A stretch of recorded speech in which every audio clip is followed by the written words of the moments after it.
ஸ்ரீமதே ராமானுஜாய நமக. திருவரங்கம் பல சிறப்புகளுக்கு உண்டான, நம்ம எல்லாருக்கும் தெரியும், இது பூலோக வைகுண்டம் அப்படின்றது.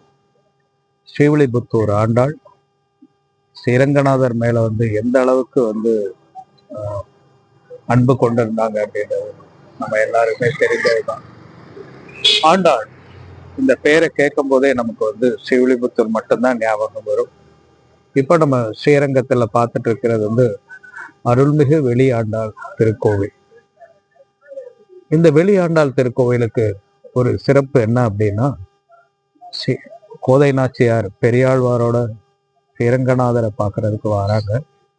அப்படி வரும்போது அவங்க ஸ்தூல சரீரத்தோட கடைசியாக இந்த இடத்துலதான் தங்கியிருந்து பெருமாளை சேவிக்க போறாங்க அப்படின்ற மாதிரி கருதப்படுது. ஒரு முக்கியமான சன்னதி. நம்ம இன்னைக்கு அதிகாலையிலே வந்தோம் ஆண்டாளோட தரிசனத்துக்கான. ரொம்ப நாள் வரணும் அப்படின்னு நினைச்சிட்டு இருந்த ஒரு திருஸ்தலம். இந்த திருஸ்தலம் ஸ்ரீரங்கத்துல மேல அடையவளஞ்சான் தெரு அப்படின்ற பகுதியில இருக்கு. காலையில 8 மணில இருந்து 10:30 மணி வரைக்கும், மாலையில 5 to 7:30 வரைக்கும் இந்த சன்னதி திறந்திருக்கும்.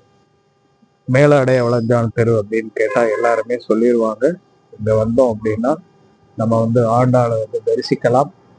ராமானுஜரோடையும் மிக தொடர்புடைய தலமாக இதை கருதப்படுது. இந்த இடத்துக்கு ஆண்டாள், இந்த ஆண்டாள் சன்னதிக்கு உடையவர் ரொம்ப அதிக பிரியத்தோட நீண்ட நேரம் செலவிடுவார் அப்படின்னு சொல்றாங்க.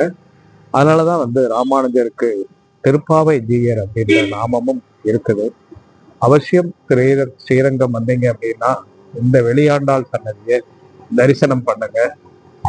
ஸ்ரீ ஆண்டாள் திருவடிகளே சரணம். ஸ்ரீ ஆண்டாள் திருவடிகளே சரணம்.